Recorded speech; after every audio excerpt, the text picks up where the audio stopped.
우리는 사소한 일에 목숨을 건다 라고 하는 책을 쓴 리차드 칼슨이라고 하는 사람이 있죠. 그는 무려 10년 동안을 스트레스 치유 상담가로 활동한 사람입니다. 그가 많은 사람의 스트레스라고 하는 고민을 위해서 10년 동안 상담을 해본 결과 깨달은 것이 하나 있다고 하죠. 이것이 뭐냐 하면 이렇게 많은 사람들에게 아주 똑같은 동일한 증상이 하나 있다는 것입니다. 저마다 자기만 나만 그러는 줄 아는 증상인데 이 전문가의 시각으로 볼 때는 어쩌면 그렇게 한결같이 똑같으냐 하는 것입니다. 그런데 그게 뭐냐? 현재 자기 자신이 가지고 있는 것이라든지 자기가 처한 처지의 의미나 가치에 대해서는 전혀 감사하지 못하며 산다는 것입니다. 그리고는 자기가 원하는 것, 가지지 못한 것, 가지고 싶은 것, 되고 싶은 것, 거기에 초점을 맞추면서 산다는 것입니다. 그러니까 지금 나에게 있는 환경, 내가 가진 것에 대해서 감사하는 사람이 행복할 수 있는데 그것은 감사하지 못하고 내가 앞으로 이룰 것, 가지지 못한 것을 이루고자 그것만 생각하며 산다는 것입니다. 다시 말해서 욕망지향적인 가치관을 가지고 산다는 것이죠. 현재 내가 가진 것의 소중함을 깨닫거나 감사하지 못하고 저 앞에 있는 욕망, 다른 사람들이 가진 것, 그것을 지향하는 마음으로 살더라는 것입니다. 천편일률적으로 똑같이 그런 사고 방식을 가지고 있다는 것입니다. 이것은 병입니다. 이것이 병의 원인이고 불행의 요인입니다. 어쩌면 이렇게 하나같이 똑같은 말을 하는 것인지 여러분들도 한번 돌아다 보시고 자기 자신을 성찰해 보시기를 바랍니다. 나는 어느 쪽에 속했는지를 생각해 보시기를 바랍니다. 사람들은 한결같이 이것만 바라는 대로 이루어지면 나는 행복할 것이다. 이것만 이루어지면 나는 행복할 것이다. 사람들이 이렇게 생각하며 산다는 것입니다. 그런데 이것만이라고 하는 것이 이루어지게 되면 이번에는 또다시 방향을 돌립니다. 이제는 저것만 이루어지면 이렇게 한평생 동안 만족하지 않고 원망과 불평 속에서 살더라는 것입니다. 이것만 이루어지면, 이 하나의 소원만 이루어지면 아무런 소원이 없겠다. 이 사고방식이 바로 불행의 씨앗이라는 것입니다. 요것만 되면 그 사고의 구도가 모든 불행의 뿌리가 됩니다. 버드란트 러셀이라고 하는 사람이 쓴 그의 행복에 대해서 이렇게 말합니다. 자신의 힘을 겸허하게 평가하고 자신의 존재를 겸손하게 평가하는 것이 행복의 근원이다. 그래서 자신을 낮추어 평가하는 사람은 항상 자기 성공에 대해서 놀란다고 합니다. 나는 이만한 사람이 못 되는데 어떻게 이런 일이, 어떻게 나에게 이러한 복이 자기 앞에 이루어지고 있는 그 일에 대해서 스스로 놀라면서 삽니다. 그런가 하면 반대로 자기 스스로를 높이는 사람은 실패에 대해서 놀라며 산다는 것입니다. 어찌 내게 이런 일이 있을 수 있는가? 내가 어찌 나에게 이러한 불행이? 그러고 사는 것입니다. 여러분, 부부간에도 한번 생각을 확 돌려보시기를 바랍니다. 남편을 생각할 때에 자신을 낮춥니다. 자기를 낮추고 보면 남편의 지금 이대로의 모습이 감사하고, 나 같은 사람이 어떻게 저렇게 좋은 남편을 만나게 되었을까? 이것은 나에게 복이다, 행운이다. 그러고 감사하며 삽니다. 교회에서도 나같이 부족한 사람에게 이렇게 귀한 직분을 주시다니 라고 생각하며 삽니다. 그런가 하면 자신을 높이는 사람은 내가 어쩌다가 저런 인간을 만나가지고 내 눈이 뼈지, 내가 저런 인간하고 살 사람이 아니다. 이게 하나님이 실수했나? 내가 실수했나? 그러고 삽니다. 이것이 불행의 씨앗이라는 것입니다. 선택은 나에게 있습니다. 내가 어떠한 자세를 가지고 사느냐에 따라서 복과 저주가 갈라지는 것입니다. 신명기 하나님께서는 사람에게 복과 저주를 함께 주셨다고 했습니다. 신명기 11장 26절에 보면 내가 오늘날 복과 저주를 너희 앞에 두나니 너희는 선택하라고 말씀을 하고 있습니다. 그렇습니다. 선택은요, 자유입니다. 그러나 선택의 결과는 부득불 내가 선택했으므로 내가 책임을 져야 하는 것입니다. 봄이 되어 씨 뿌리는 것은 자기 마음대로입니다. 어떤 씨를 뿌리는 것은 자기 마음대로 선택해서 할 수 있습니다. 그러나 뿌린 다음에 가을에 걷어들이는 것은 심판입니다. 왜냐하면 내가 뿌린 대로 거두기 때문이에요. 콩 심은 데 콩 나고 팥 심은 데 팥 납니다. 내가 뿌린 대로 거두는 것입니다. 선택한 결과 그것은 내가 고칠 수가 없습니다. 성경은 말씀합니다. 복된 환경이 있는 것이 아니라 복된 사람이 있다, 그렇게 말씀하고 있습니다.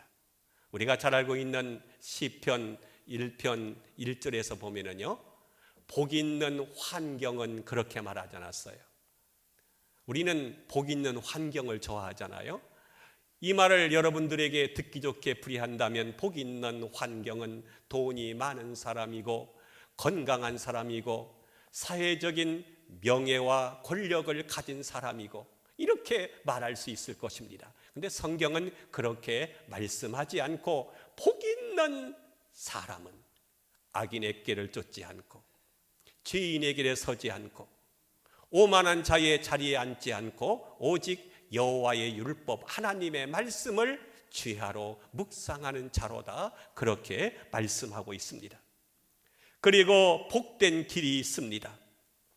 여러분, 복된 사람이 되면 자연히 복된 길로 갑니다. 길이 아닌 것은 안 갑니다. 복된 길로 가는 사람에게 자연히 복이 따라오게 되는 것입니다. 복을 따라간다고 해서 복 받는 것이 아닙니다. 복은 쟁취하는 것이 아닙니다. 복은 주어지는 것입니다. 저는 쟁취라고 하는 말을요, 무섭게 여깁니다. 우리나라에서 기업하기 어려운 것이 너무나 이 강성 노조가 있어서 이제 어렵다는 얘기를 하죠. 그들은 뭡니까? 쟁취하는 겁니다. 빼앗고자 하는 거죠. 얼마를 더 얻었다고 해서 그것이 행복을 보장해 주는 것은 아닙니다. 더 중요한 것은 복된 사람이 되는 것이죠. 쟁취해서 얻은 권리, 쟁취해서 빼앗은 복, 그것이 복된 일은 한 번도 없었습니다. 하나님께서 복을 주셔야 되는 것이지, 또 주셔야만 우리가 받는 것이지, 이것을 쟁취한다고 생각하지 말아야 합니다. 오늘 성경 말씀은요, 이것을 확실하게 보여주고 있죠. 복된 사람이 되는 길, 복된 길은 간단합니다. 오늘 성경 1절에 보면 내가 내 하나님 여호와의 말씀을 삼가 듣고 그 명령을 지켜 행하면 세계 모든 민족 위에 뛰어나게 하실 것이라. 4절에서는 내 몸의 자녀와 내 토지의 소산과 내 짐승의 새끼와 소와 양의 새끼가 복을 받을 것이며 라고 했고, 6절에서는 내가 복된 사람이 되면 들어와도 복을 받고 나가도 복을 받을 것이니라 라고 했습니다. 성도 여러분, 복 받는 비결이 바로 여기에 있습니다. 1절에 보면 여호와의 말씀을 삼가 듣고 그랬습니다. 삼가 듣는 것, 그것이 바로 복 받는 비결이죠. 저는 그동안 목회하면서 30년이 넘도록 교인들의 살아가는 모습을 보아왔습니다. 그런데 분명한 것이 하나 있습니다. 설교하면서 저는 성도들의 말씀 듣는 자세를 봅니다. 찬송하는 자세를 봅니다. 성도들의 말씀 듣는 자세를 보면 저 사람이 어떻게 되겠다 하는 것을 어느 정도는 알 것 같습니다. 선생님이 학생들에게 공부를 가르치죠. 그런데요, 선생님 말씀을 집중해서 듣는 학생은요, 대부분 공부를 잘합니다. 그런데 책상 밑에서 핸드폰이나 만지고 문자나 보내고 옆에 아이하고 잡담이나 하고 주의가 산만한 아이는요, 대부분 공부를 못합니다. 말씀 듣는 자세를 보고 그 사람의 장차의 신앙이 어떻게 될 것인가, 복 받겠다 못 받겠다 하는 것을 어느 정도 알 수가 있는 것입니다. 사람은요, 듣는 자세가 좋아야 돼요. 어떤 분은 설교를 한 50%밖에 안 듣는다고 합니다. 나머지 50%는 어떤 말씀을 듣습니까? 라고 물어보았더니 내 마음에 드는 것은 듣고 내 마음에 안 듣는 것은 안 듣는다는 것입니다. 이런 사람은요, 참 힘든 사람이죠. 여러분, 이것을 한번 음식으로 비유해 볼까요? 상에 오른 음식이 무슨 음식이든지 맛있게 먹는 사람이 건강한 사람입니다. 대체로 피실피실한 사람들 보면은요, 음식이 까다롭고 골라서 먹습니다. 또 만일에 의심이 많아서 이건 어떻고 저건 어떻고 따질 뿐만 아니라 혹 독약을 넣었나 해서 은수저로 확인하면서 먹는 사람이 있다면 이 사람 며칠이나 더 살겠습니까? 옛날 어른들은요, 이런 말씀을 하셨습니다. 같이 음식을 먹어보고 음식을 가리는 사람이 있거들랑 그 사람하고 놀지 말아라. 이런 사람 사실 까다로운 사람이요, 아주 힘든 사람이기 때문입니다. 밥상에 오른 음식은요, 무엇이든지 간에 가리지 않고 맛있게 먹을 수 있어야 됩니다. 하나님의 말씀도 성경 말씀이면 그 말씀을 내가 취사 선택하거나 가리지 말고 맛있게 먹어야 됩니다. 이런 사람이 영적으로 건강한 사람입니다. 사람의 건강은요, 소화력에 달려 있다고 하죠. 무슨 음식을 먹어도 전부 소화시키는 거예요. 이 사람은요, 건강한 사람입니다. 그런데 위가 안 좋은 사람은요, 무엇을 먹어도 꼭 걸리고 속이 불편하고 체합니다. 미음을 한 숟가락만 먹어도 목에서 걸리는 사람이 있어요. 이런 사람은 건강하지 않은 사람입니다. 마찬가지로 영적으로 건강한 사람은 무슨 말을 들어도 그 말을 소화를 시킵니다. 그런데 영적으로 약한 사람은 귀가 얇아서 무슨 말을 들어도 시험에 듭니다. 그래서 교회에서 보면 누가 시험 들었다 이 말을 제가 제일 많이 들어요. 그래서 이번 주일 안 나왔다, 신방 가서 그냥 기저귀 채우도 달래면 또 한 주간 나왔다가 또 시험 들었다고 하고요. 그러다가 목회 시간 다 보냅니다. 그래서 그 사람에게는 무언 말을 못해요. 쉬 그럽니다. 왜? 무슨 말을 해도 시험에 들고 걸리니까요. 교회마다 이렇게 시험 들었다는 사람들이 많습니다. 김 집사 때문에 시험 들었다, 이 권사 때문에 시험 들었다. 여기만 있는 것이 아니라 성가대도 있고요. 제가 알아도 그냥 모른 체 하는 거예요. 그럼 또 뭡니까? 누가 일러바쳤다고요. 또 화를 내면서 더 그러는 거예요. 교회는 웬만하면 그냥 못 들은 채 하고 지나가야지, 시시비를 가리겠다고 막 불러놓고 따지면은요, 둘 다 안 나와요. 차라리 하나만 나오는 게 아니라. 그래서 교회는요, 참 이 말하기가 어려운 것입니다. 여러분, 왜 시험에 듭니까? 그것은 누구 말을 듣고 그 말을 내가 소화시키지 못했기 때문이죠. 여러분, 우리는 단말과 쓴말을 다 들을 수 있어야 됩니다. 책망의 말, 비판의 말, 원망의 말, 이러한 말들을 다 들을 수 있어야 됩니다. 무슨 말이든지 간에 살다 보면 그럴 수 있지, 이러면서 이렇게 말하는 사람이 건강한 사람입니다. 또 나한테 그럴 수 있어, 이 집사가 그랬다니, 그러면 이간질 부리고 또 싸움이 생기는 것입니다. 그런데 나는 어떻습니까? 여러분들은 소화력이 좋습니까? 무슨 말을 하면 그 말을 다 소화시킵니까? 아니면 무슨 말을 들으면 그날 밤에 잠 닫았어요, 혈압이 오르고, 그게 며칠 또 가는 겁니다. 그래서 이제 어려움을 겪는 것을 보게 되죠. 하나님의 말씀은 내 입에 쓰던 달든지 간에 달게 먹을 수 있어야 합니다. 1절에 보면 삼가 듣고 그랬습니다. 무슨 말씀입니까? 조심스럽게 듣습니다. 한 말씀이라도 놓칠세라 듣습니다. 그리고 마음을 비우고 내 욕심이나 이상이나 비판 같은 거 다 쓸어내고 아주 순수한 어린 아이 마음으로 들어가서 하나님의 말씀을 듣습니다. 여러분, 듣는 자세가 좋아야 돼요. 듣는 자세, 예배 드리는 자세, 기도하는 자세, 말씀 듣는 자세, 학생은 공부하는 자세, 거기에 따라서 그 사람의 운명이 걸려 있는 것입니다. 하나님의 말씀을 삼가 듣습니다. 신중하게 받아들입니다. 듣는 마음, 듣는 귀, 듣는 자세에 복이 있는 것이죠. 우리가 살아가면서요, 많은 사람들과 교제를 합니다.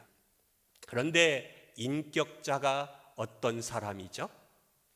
인격이 높은 사람은요, 듣는 자세가 좋습니다. 언제나 남이 무슨 말을 하면 그렇습니까? 그래요, 나도 그렇게 생각합니다. 그렇고 말고요. 이런 사람을 만나게 되면 또다시 만나고 싶어집니다. 그런데 시원치 않는 사람은 뭐라고 말하는 줄 아십니까? 남이 말을 채 하기도 전에 중간에 말을 끊고 아니 말 같은 소리를 하라고 하면서 끊어버리는 것입니다. 모름지기 듣는 자세가 좋아야 합니다. 하나님의 말씀을 삼가 들을 것입니다. 듣되 집중해서 들을 것입니다. 그래야 할 때에 말씀의 능력이 나를 사로잡습니다. 말씀의 능력이 그 사람에게 나타나게 되는 것입니다. 사도행전 14장에 보면 루스드라라고 하는 땅에 나면서부터 안진뱅이가 있는데, 바울이 전하는 하나님의 말씀을 성경에 보면 주목하여 듣고 있습니다. 바울이 벌써 알잖아요. 바울이 뭐라고 하냐면은, 내가 네게 말하노니 일어나라 그래요. 이거 말 같다 소리 합니다. 왜냐하면 안진뱅이니까요. 일어날 수가 없잖아. 일어나라. 근데 이 사람도 또 있잖아. 자기가 안진뱅이를 까먹고 펄떡 일어나니까 일어나지는 거예요. 걷는 거예요. 자, 누구에게 기적이 일어났습니까? 말씀을 집중하여 듣는 사람에게 이렇게 안진뱅이가 일어나는 기적이 일어난 것입니다. 그리고 또 한 가지 중요한 것은요, 듣고 순종하는 것입니다. 저를 따라합시다. 듣고 순종하자. 자, 본문 1절에 보면 내게 명령하는 그 모든 명령을 지켜 행하면 그랬습니다.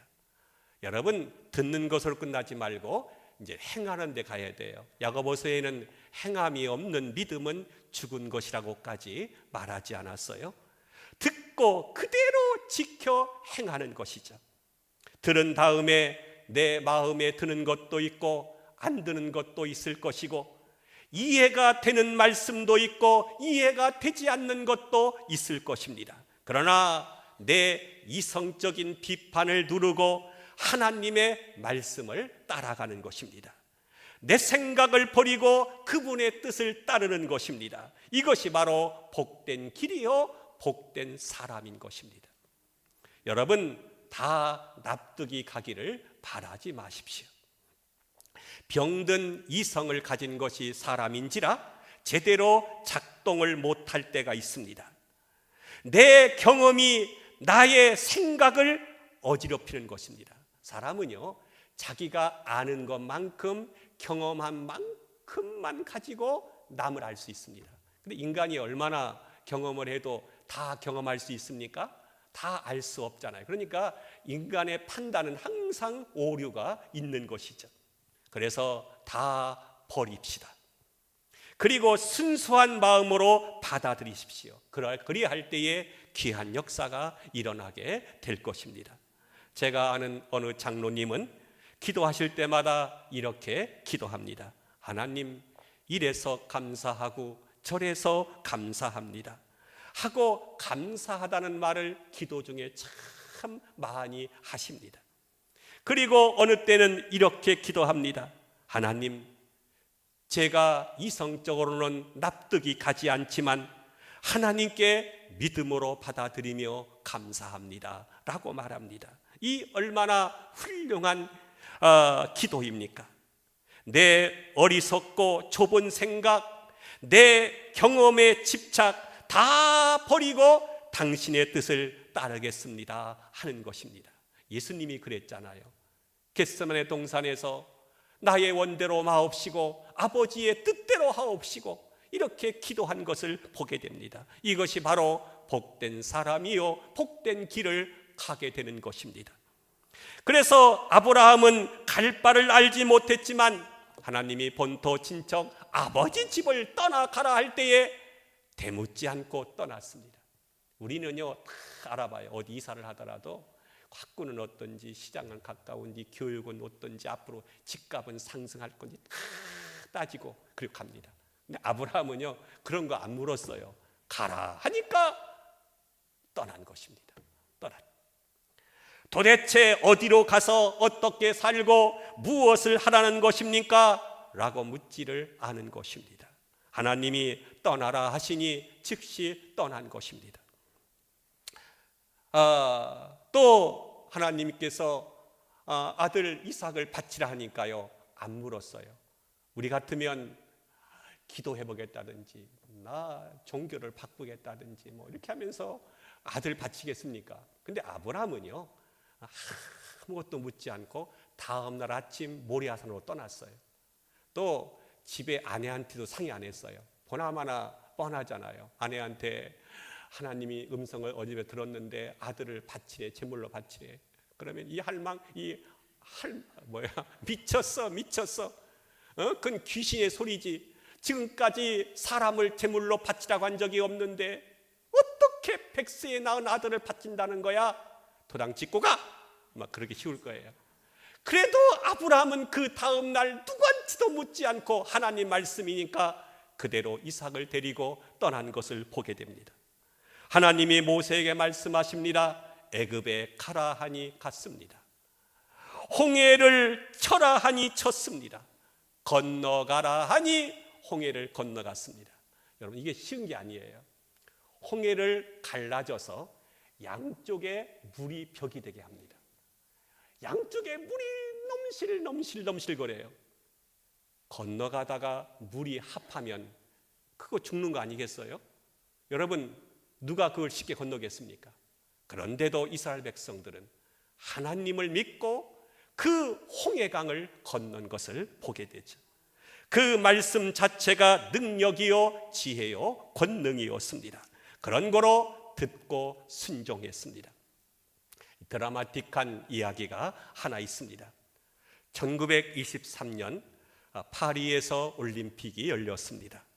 올림픽의 꽃이라고 하는 100m 경주가 있었습니다. 그런데 이것이 마침 주일날 아침으로 스케줄이 잡혔습니다. 영국에서 대표로 출전한 에릭 리라고 하는 청년이 있어요.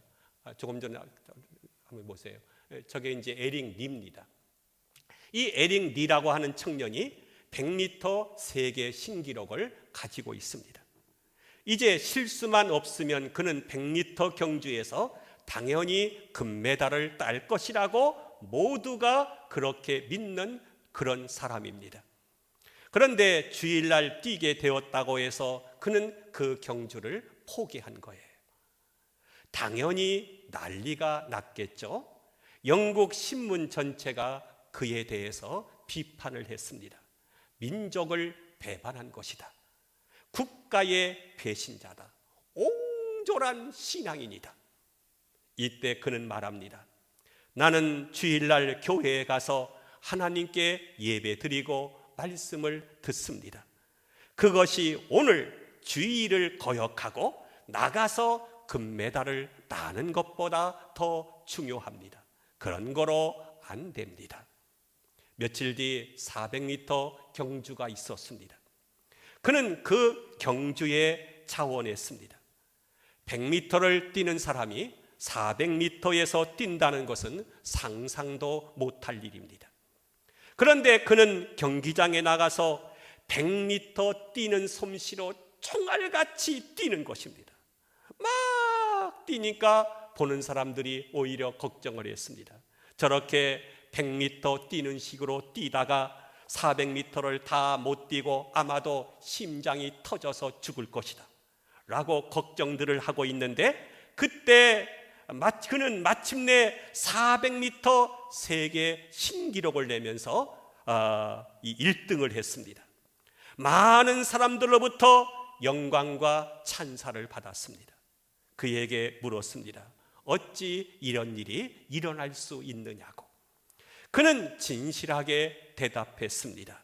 정직하게 이렇게 대답을 했습니다. 200m는 내가 뛰었습니다. 그러나 나머지 200m는 하나님께서 뛰셨습니다. 어떻게 뛰는 건지 나도 모르게 뛰었습니다 라고 그는 말했습니다. 얼마나 깨끗한 신앙의 사람입니까? 주의를 한 주라도 범하지 않기 위해서 금메달까지 포기한 사람이죠. 여러분, 너무 변론을 벌이지 마시고 너무 꾀를 부리지 마십시오. 정직하게, 때로는 솔직하게, 때로는 고집스럽게 아브라함처럼 하나님의 말씀에 순종해 보십시오.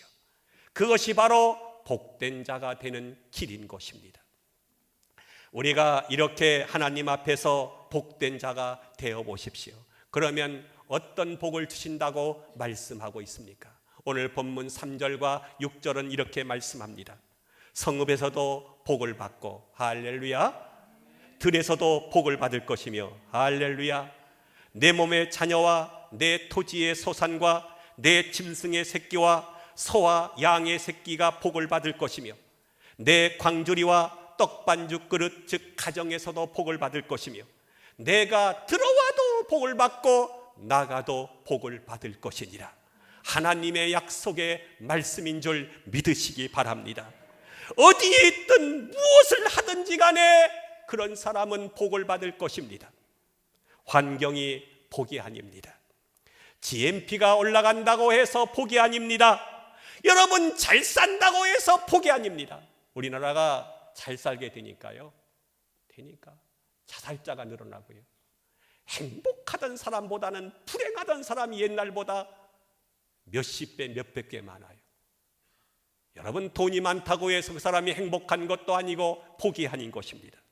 복된 자가 되고 복된 길에 설 때에 그 앞에서 전개되는 모든 모습들이 복으로 변하게 될 것입니다. 복이 뭔지도 모르면서 복 받기를 바라고, 복된 길을 등을 지면서 복 받기를 바라고, 꼭 못된 일을 하면서 잘 살기를 바라면 안 될 것입니다.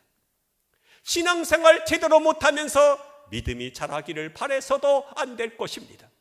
새해를 맞이해서 다시 우리의 자세를 가다듬고 분명히 복된 길에 서서 복된 길을 걸어가므로 우리 모두가 신명기 18장 1절에서 6절에 약속한 말씀의 은혜와 복을 받는 우리 모두가 되시기를 주님의 이름으로 축원함을 드립니다.